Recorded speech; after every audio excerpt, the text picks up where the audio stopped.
మామా మోషన్ ఆగిపోయిన వాళ్ళు అలా మొక్కుతున్నావేంట్రా? నేనేం మొక్కట్లేదు, ఏడుస్తున్నాను. ఎందుకురా? మనం ఇంత కష్టపడి ఇన్ఫర్మేషన్ అంతా గ్యాదర్ చేసి సాక్షి వీడియోలు చేస్తున్నా చాలా మంది ఇంకా సబ్స్క్రైబ్ చేసుకోకుండానే చూస్తున్నారు. అవునా?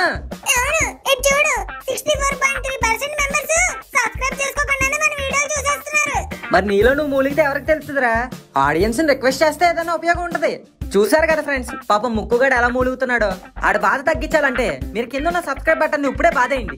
అలాగే ఆ పక్కనే ఉన్న గంట సింబల్ కొట్టడం మాత్రం మర్చిపోకండి.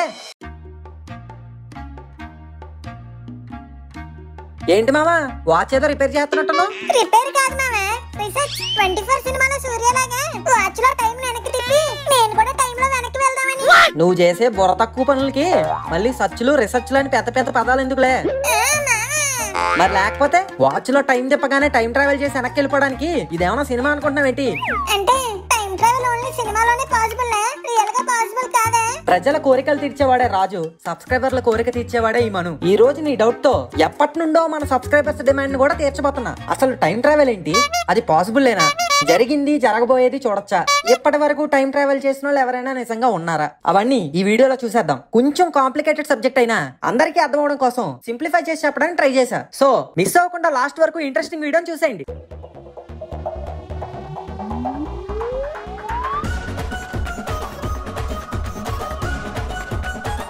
టైం ట్రావెల్ గురించి తెలుసుకునే ముందు ఫస్ట్ టైం అంటే ఏంటో తెలుసుకోవాలి. ఈ యూనివర్స్ లో ప్రతి కదలిక యొక్క మెజర్మెంటే టైం. అంటే స్టార్స్, ప్లానెట్స్ మూవ్మెంట్స్, మన ప్లానెట్ పై అన్ని జీవుల మూవ్మెంట్స్, మనలో బ్లడ్ ఫ్లో, బ్రీతింగ్, డైజెషన్, ఇలా అన్ని మూవ్మెంట్స్ ఒకేసారి జరిగే ప్రాసెస్ ని టైం అంటాం. ఇలా అన్ని కదులుతూ ఉండడం వల్ల డేస్ పాస్ అయ్యి మన బాడీలో blood flow, breathing, digestion and కదలికల వల్ల మన ఏజ్ అవుతూ ఉంటుంది. టైం అందరికీ ఒకేలా ఉంటుందా మామ?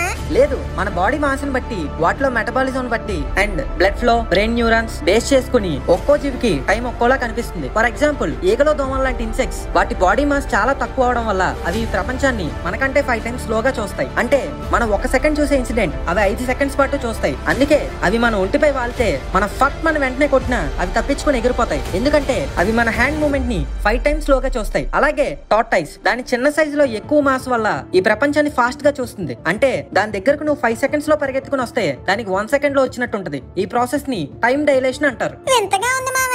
ఇంతకీ టైం లో ఫ్యూచర్ కి పాస్ట్ కి వెళ్ళడం పాసిబుల్ లేనా? మావా నీకు విషయం చెప్పనా? మన రోజు పాస్ట్ అండ్ ఫ్యూచర్ చూస్తాం తెలుసా? అలా ఎలా మామ? జనరల్ గా లైట్ 3,28,000 km/s స్పీడ్ తో ట్రావెల్ అవుతుంది. అలా లైట్ 1 ఇయర్ ట్రావెల్ అయ్యే డిస్టెన్స్ ని 1 లైట్ ఇయర్ అంటాం. మన సన్ ఉదయించగానే మనకు కనపడ్డు. ఆ సన్ యొక్క లైట్ మనకు రీచ్ అవడానికి 8 మినిట్స్ ట్రావెల్ చేసి వస్తుంది. అంటే మనం చూస్తుంది 8 మినిట్స్ పాస్ట్ లో ఉన్న సన్ ని. అంటే ఉన్నట్టుండి సన్ పేలిపోయినా మనం సన్ ని ఆకాశంలో 8 మినిట్స్ పాటు చూడగలం. అంటే ఆ పేలుడి 8 మినిట్స్ తర్వాత కనిపిస్తుంది. ఇక స్టార్స్ అయితే ఏకంగా 1,00,000 లైట్ ఇయర్స్ దూరంలో ఉంటాయి. అంటే ఆ స్టార్ లైట్ మనకి చేరడానికి 1,00,000 ఇయర్స్ పడుతుంది. అంటే మనం 1,00,000 సంవత్సరాల పాస్ట్ లో స్టార్స్ ని చూస్తున్నాం. నిజంగా ఆకాశంలో మనం చూసే స్టార్స్ అక్కడ ఉండవు. మనం ఓన్లీ వాటి పాస్ట్ నే చూస్తున్నాం. మరి ఫ్యూచర్ అన్నావు కదా, అది జంతువులకి జరగబోయే మూమెంట్ ముందే కనిపిస్తుంది అంటారు. ఫర్ ఎగ్జాంపుల్ 2004లో సునామీ వచ్చే టైంలో ఇండియా అండ్ శ్రీలంక సముద్ర తీర ప్రాంతాల్లో ఉన్న ఎలిఫెంట్స్ అన్ని ఎత్తైన ప్లేసెస్ కి వెళ్లిపోయాయి. జూలో జంతువులు అరిచి గోల్ చేసాయంట. కుక్కల్ని వాకింగ్ కి బీచ్ దగ్గర తీసుకెళ్తే అవి బీచ్ నుండి దూరంగా పారిపోయాయంట. మరికొన్ని కుక్కలైతే ఇంటి నుంచి బయటకు కూడా రాలేదని రికార్డ్స్ ఉన్నాయి. అండ్ ఇంకో ఇంట్రెస్టింగ్ విషయం ఏంటంటే ఆ సునామీలో ఒక్క యానిమల్ కూడా చావలేదు. అంటే జరగబోయేది ముందుగానే గ్రహించి అవి జాగ్రత్త పడ్డాయనే అనుకోవచ్చు. దాన్నే ఎక్స్ట్రా సెన్సరీ పర్సెప్షన్ అంటారు. సో మన కళ్ళ ముందు పాస్ట్ అండ్ ఫ్యూచర్ కనిపిస్తుంది అనడానికి ప్రూఫ్స్ ఉన్నాయి. అసలు మనం ప్రెజెంట్ ఉన్న దాన్ని బట్టే కదా పాస్ట్ అండ్ ఫ్యూచర్ ఉంటాయి. అవి ముందే ఎలా తెలుస్తాయి? ఒక థియరీ ప్రకారం యూనివర్స్ లో టైం ఒక సినిమా రీల్ లాంటిది. ఎవ్రీ ఇన్సిడెంట్ ఫిజికల్ గా రీల్ లో ఉంటది. మన బ్రెయిన్ ప్రొజెక్టర్ లైట్ లాంటిది. అది ఈ టైం అనే రీల్ లో ఏ ఫ్రేమ్ మీద అయితే యాక్టివ్ గా ఉంటదో అదే ప్రెసెంట్ మూమెంట్ గా మనకి కనిపిస్తుంది. మరి మనకి ప్రెజెంట్ ఒకటి ఎందుకు కనిపిస్తుంది? ఈ యూనివర్స్ లో మొత్తం 11 డైమెన్షన్స్ ఉంటాయి. అందులో మన టాపిక్ వరకు ఫస్ట్ 4 డైమెన్షన్స్ ఇంపార్టెంట్. అవి ఏంటంటే పొడవు, వెడల్పు, ఎత్తు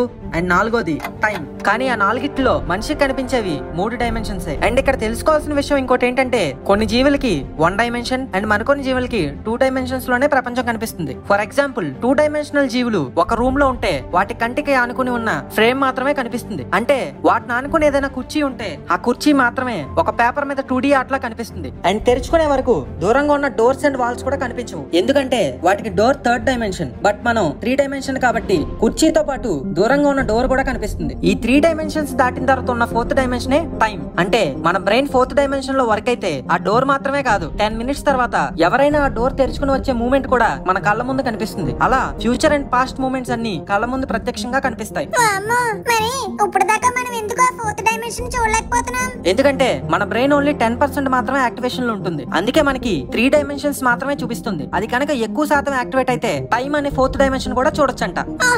మరి పాస్ట్ ఆర్ ఫ్యూచర్ లోకి టైం ట్రావెల్ చేయాలంటే ఏమైనా పాసిబిలిటీ ఉందా? 1905 వరకు టైం అనేది యూనివర్స్ అంతా ఒకేలా ఉంటుందని, అది స్ట్రైట్ గా ముందుకు మాత్రమే వెళ్తుందని నమ్మేవారు. కానీ 1905 లో ఐన్స్టీన్ థియరీ ఆఫ్ రిలేటివిటీతో మొత్తం టైం మీద వ్యూస్ మార్చేశాడు. టైం అనేది జస్ట్ ఆడిచ్చే మూమెంట్ కాదని, టైం కూడా ఒక పదార్థం అని, యూనివర్స్ అంతా టైం అనే రివర్ లో ఉందని, ఆ టైం రివర్ లానే కొన్ని చోట్ల స్లోగా ఫ్లో అవుతూ ఉంటుంది, కొన్ని చోట్ల ఫాస్ట్ గా ఫ్లో అవుతూ ఉంటుంది, కొన్ని చోట్ల అయితే 2 పాయలుగా విడిపోతుంది అండ్ మరికొన్ని చోట్ల ఆగిపోతుందని అన్నాడు.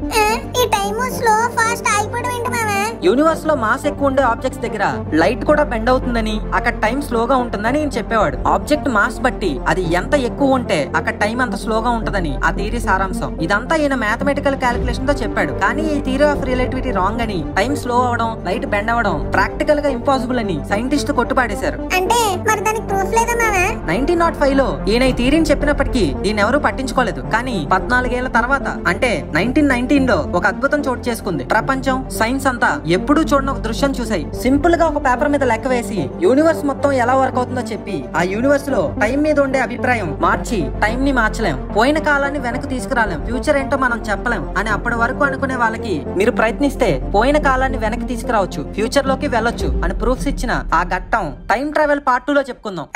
ఇంట్రెస్టింగ్ గా వింటుంటే ఇదేం ట్విస్ట్ మామా? ఎలా పడితే అలా చెప్పేసే సబ్జెక్ట్ ఏట్రా ఇది? ఒక ప్లానింగ్, ఒక విజన్, ఒక రీసెర్చ్ ఎలా బోల్డ్ అని చెయ్యాలి అంటే నాకు 4th డైమెన్షన్ అన్న టైం కావాలి. సో ఫ్రెండ్స్, మీరు కనుక నెక్స్ట్ వీడియో గురించి వెయిట్ చేస్తున్నట్టయితే కింద కామెంట్ పెట్టండి. అలాగే ఈ వీడియో లైక్ చేసి షేర్ చేసి మన ఫన్మోజీ ఫ్యాక్ట్స్ ఛానల్ ఇప్పుడే సబ్స్క్రైబ్